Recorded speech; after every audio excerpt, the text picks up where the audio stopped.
Hi everyone, this is Dr. Afrin Hayat Hashmi from Vital Homeopathy। आज इस video में हम बात करेंगे बहुत सारे मिसकंसेप्शंस के बारे में जो बहुत सारे लोगों ने मुझसे सवाल किया है कि मैम होम्योपैथी किस तरीके से काम करती है, क्या होम्योपैथिक मेडिसिन स्लो काम करती है, एलोपैथिक मेडिसिन के साथ होम्योपैथी ले सकते हैं, होम्योपैथी कुछ बीमारियों में काम करती है कुछ बीमारियों में काम नहीं करती है। तो आज इस वीडियो में हम कई हद तक उन सवालों के जवाब देने की कोशिश करेंगे। तो फर्स्ट क्वेश्चन हम लेंगे, किसी पेशेंट ने मुझसे पूछा है कि मैम होम्योपैथी किस तरीके से काम करती है। तो होम्योपैथी काम करती है सिमिलिया सिमिलिमम क्यूरेंटस, homeopathy based on like cures like.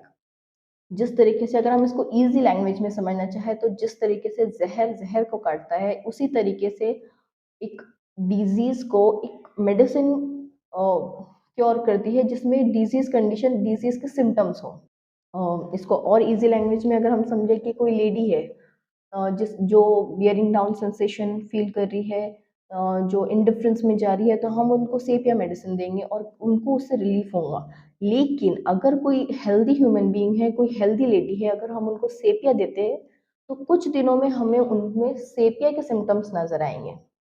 एक मेडिसिन जो डिजीज सिम्टम्स भी प्रोड्यूस कर रही है लेकिन वो एक डिजीज कंडीशन को भी क्योर कर रही है, इसी तरीके से जैसे जहर जहर को काटता है।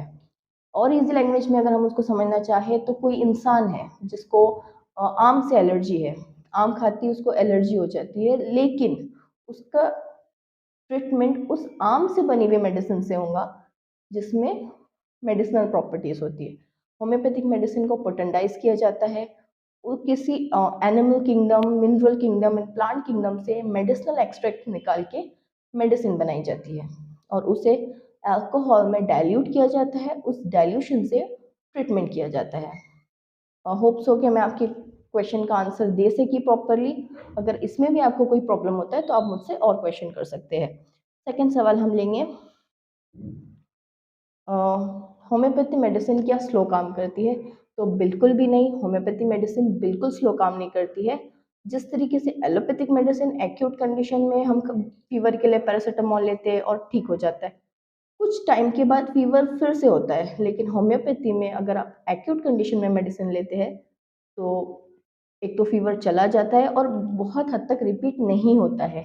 बात रहे क्रॉनिक कंडीशंस की, जैसे asthma, BP, high blood pressure, sugar और बहुत सारे जो क्रॉनिक कंडीशंस हैं जिसमें आप एलोपैथी में बहुत सारे ट्रीटमेंट लेने के बाद आप एक होम्योपैथ के पास आते हो।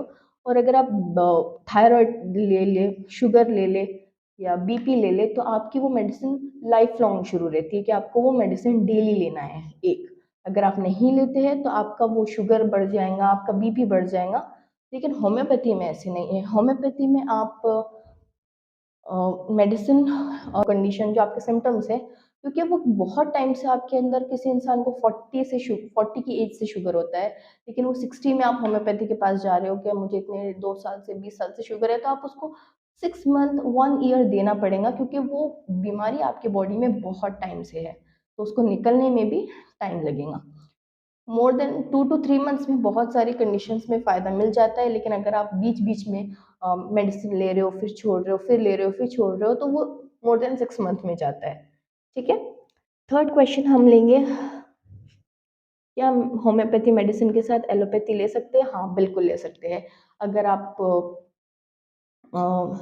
शुगर पेशेंट है, जो आप शुगर की मेडिसिन ले रहे हैं लेकिन आपको एक्जिमा के लिए होम्योपैथी के पास आए हैं, तो आप दोनों मेडिसिन ले सकते हैं। बस आपको एक बात का ख्याल रखना है कि दोनों मेडिसिन के बीच में 15 to 25 मिनट्स का गैप रखना है जितना हो सके, ताकि दोनों मेडिसिन अपनी बॉडी में अच्छे से एब्जॉर्ब हो।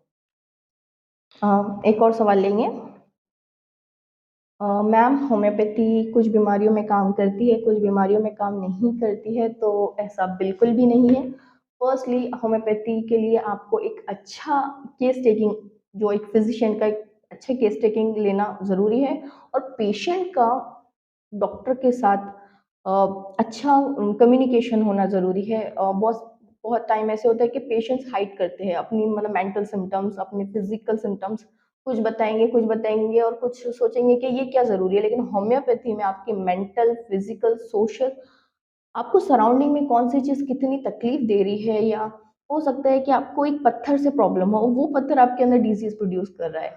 इट्स ट्रू, ऐसे होता है होम्योपैथी में। आप बहुत जगह ऐसे होते हैं कि सराउंडिंग आपको बीमार करता है, तो आपको ऐसा लगता है कि नहीं, मैं फिजिकल्स बता दूं, मेंटल को प्रॉपर हिस्ट्री देनी है, आपकी फिजिशियन को आपको कॉपरेट करना है, ताकि वो एक प्रॉपर मेडिसिन आपको दे सके, और जो मेडिसिन आपको पेशेंट डॉक्टर देता है उसको प्रॉपरली, आपको जितना ड्यूरेशन का ट्रीटमेंट है, आपको वीकली 15 डेज में उस रिपीटेशन में फॉलोअप के लिए जाना है, अपना फॉलोअप देना है, ताकि आप ठीक हो। आप क्या करते हैं, एक हफ्ता मेडिसिन लेते हैं और फिर अरे, आपको 6 साल से फायदा नहीं हो रहा है, लेकिन अगर आप होम्योपैथ के पास सोचते हो कि 1 वीक में मुझे फायदा मिल जाना चाहिए, तो ऐसे नहीं होता।